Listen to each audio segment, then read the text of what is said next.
In this video, we're going to look at how to multiply and divide numbers in polar form.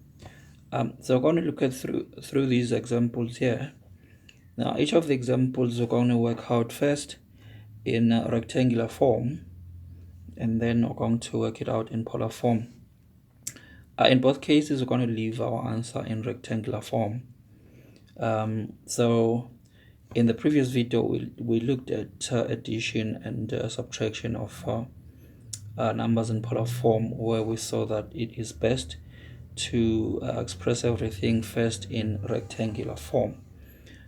So here, these are the two formulas that we derived earlier for multiplication of numbers in polar form. We said you just multiply the moduli and you add the arguments. For division, you divide the moduli and you subtract the arguments. So it's the 1 in the numerator minus the 1 in the denominator. So let's start off with the first one. So in A, got 1 minus I root 3 into root 3 plus I. So 1 minus I root 3 into root 3 plus I. So in this case, we're just going to multiply this as it is. So 1 times this, 1 times that, is going to bring back the two terms exactly as they are. Then minus this times this, we're going to have I times root 3 squared. Then minus, well, this times this, we're going to have minus, this time the I is squared, and then times root 3. So this is root 3 plus I minus root 3 squared is just 3, so it's going to be minus 3i, and then I squared is minus 1, so that's going to convert that to plus root 3. And then root 3 plus root 3 is 2 root 3. I minus 3i is minus 2i, and so that is our final answer. And then in the second instance, we're going to first convert these numbers to polar form, work out the operation in polar form. Operation in this case is multiplication, then convert back to rectangular form. Okay, so these are the two numbers we need to convert to polar form. So let's just call this our number Z. Okay, so if we start with this one, x is 1, y is negative root 3. So that means this number is going to be in quadrant number 4. Okay, this is 1, this is negative root 3. So this angle here, let's just call it theta, is going to be the inverse tangent of negative root 3 over 1. You can punch that in the calculator. So it's going to be in degrees. Inverse tangent is just negative root 3. So negative square root 3. And this gives us negative 60. And this is the same as our argument. So we can write this as negative 60. But if we want it this way, so that way is going to be 300. Any of these two is acceptable. Then the radial distance is going to be 1 squared plus negative root 3 squared, all under root. It's going to be square root 4. This is going to be 2. So that means for this complex number, r is 2, the argument is negative 60. We can either use this one or this one. It doesn't matter. Both of them will give us the same result. Then the other complex number, x is root 3. So we've got root 3 here, we've got 1 here. It's just the reverse of these two. So you can see that r is still going to be 2, but theta this time is going to be inverse tangent 1 over root 3, and this is going to give us 30, and that's going to be our argument. We can just confirm it. Inverse tangent 1 over root 3. Yeah, so that is 30. So that means this other complex number is 2 CIS of 30. Okay, so what is going to be Z then? So Z is 2 CIS negative 60 times 2 CIS 30. The moduli we multiply, so that's going to give us 4. The arguments we add, so it's going to be 30 plus negative 60. So this is going to be 4 CIS negative 30. So to write this back in rectangular form, so this is cosine negative 30 plus I sine negative 30. So again, there's a special angle, so we can punch this in the calculator. Cosine, so where is cosine? Cosine negative 30 is equal to 0.866, which is root 3 over 2. Then sine negative 30 is going to be negative 1/2. Okay, so it's going to be minus I over 2. Multiply through by 4, this is going to be 2 root 3 minus 2i, which is exactly the same expression that we got in the first question. Okay, so then for part B, so part 1, we have got 2 minus 2i over negative 1 plus I. So 2 minus 2i negative 1 plus I.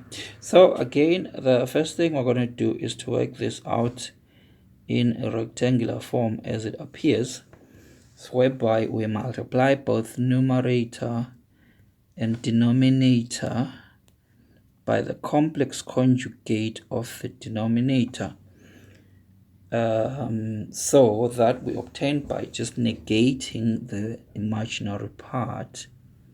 So then in the denominator, we're just going to have x squared plus y squared.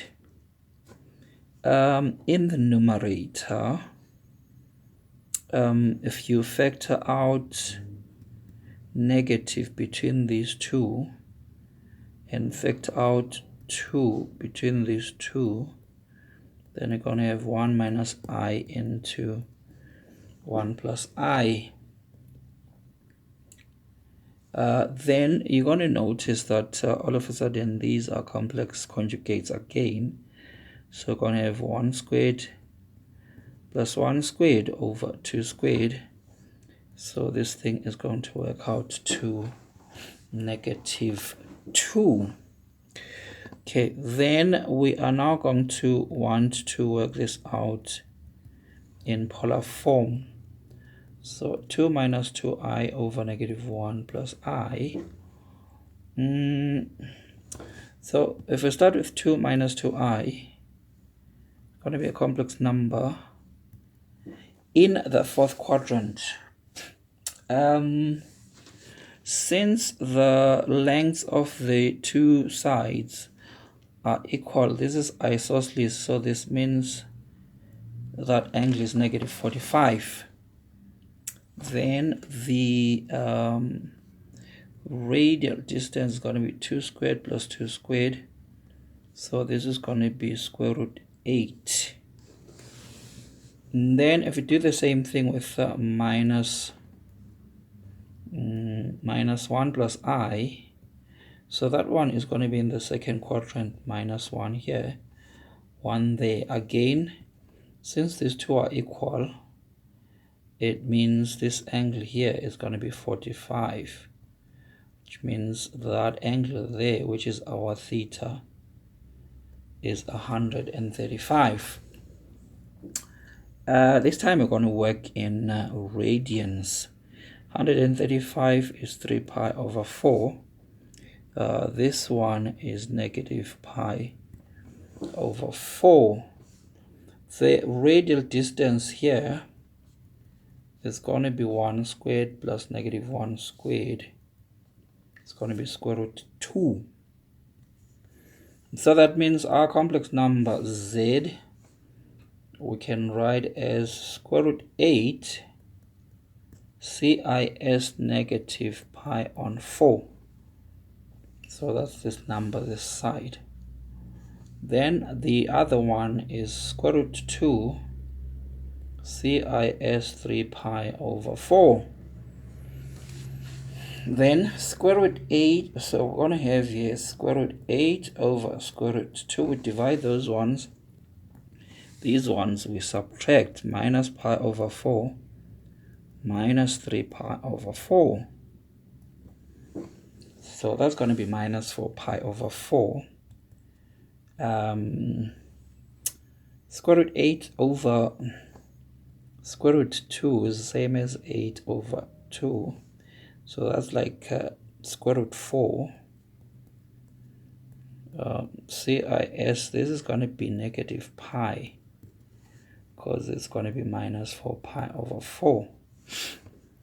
Then if we write this in rectangular form, it's going to be cosine negative pi plus I sine negative pi. Since we're working in radians, we can easily work this out by converting our calculator to the radian mode. So if we do cosine negative pi, that gives us negative 1. And then we do sine negative pi, that gives us 0. So that means we're going to have 2 into negative 1 plus I times 0, and that is negative 2. And that is the same answer as we found there. All right, so at this point, we're going to give you an opportunity to have a go at the last two. So if you just want to have a go at C and D, you may want to just pause the video and give yourself this exercise. And then when you continue the video, you can compare with our solutions. All right, we're now going to scroll down to our solutions for C and D. I'd like to thank you for visiting our channel and watching this video. We hope that the material is useful. Please do, of course, subscribe to our channel and turn on your notifications so that you can get notified whenever we post new stuff. If you've got any questions, please feel free to post them in the comment section, like the video, and share accordingly. So in C, we're going to start by multiplying this as is. The first thing we'll do is we notice that the common factors here of negative 3 here, if we factor out negative 3, this becomes 1 plus I. Factor out 2 here, this becomes 1 minus I. And then these happen now to be complex conjugates, so it's just going to be x squared plus y squared, which is 2. So this is going to give us negative 12. Then this time we convert this number to polar form first. So negative 3 is in the third quadrant. Since these two are equal, it means this is 45. And so this angle here is 180 plus 45, which is 225. The radial distance, or the magnitude, or the modulus here is going to be square root 3 plus square root 3 under root. So it's going to be the square root of 18. We do the same thing. This time x positive, y is negative. So on the fourth quadrant, these two are equal in magnitude again. So that means that that is 45. That means our argument is negative 45. And then 2 squared plus 2 squared is 8. Multiply these two, get square root 144, which is 12. Then we add these two, we get 180. Cosine 180 is negative 1, sine 180 is 0. So it's going to be negative 12, exactly the same as we found there. In D, we are dividing, so in rectangular form, we're simply going to multiply this by the complex conjugate of this, both numerator and denominator. And the denominator going to have x squared plus y squared. Multiplying out here and simplifying gives us negative 4i. In the denominator, I've got 4, so this is going to work out to minus I. This complex number has got x is 1, y is root 3. This angle then works out to 60 or pi on 3. This one has got x is root 3, y is negative 1, and this angle is negative 30. So the radial distance in both cases is going to be 2, because it's going to be 1 squared plus square root 3 squared, and then we take the square root of that. So in the one case it's like that, and then in the other case you just reverse these two. Okay, so we're going to have 2 cis minus pi on 6 over 2 cis pi on 3. The 2's cancel out because we simply divide those. The arguments we subtract, so subtracting this time is going to give us minus pi on 2. Because sine minus pi on 2 is 0, sine minus pi on 2 is minus 1. So it's going to be negative I, like we found earlier. Alright, brings us to the end of the video. Thank you.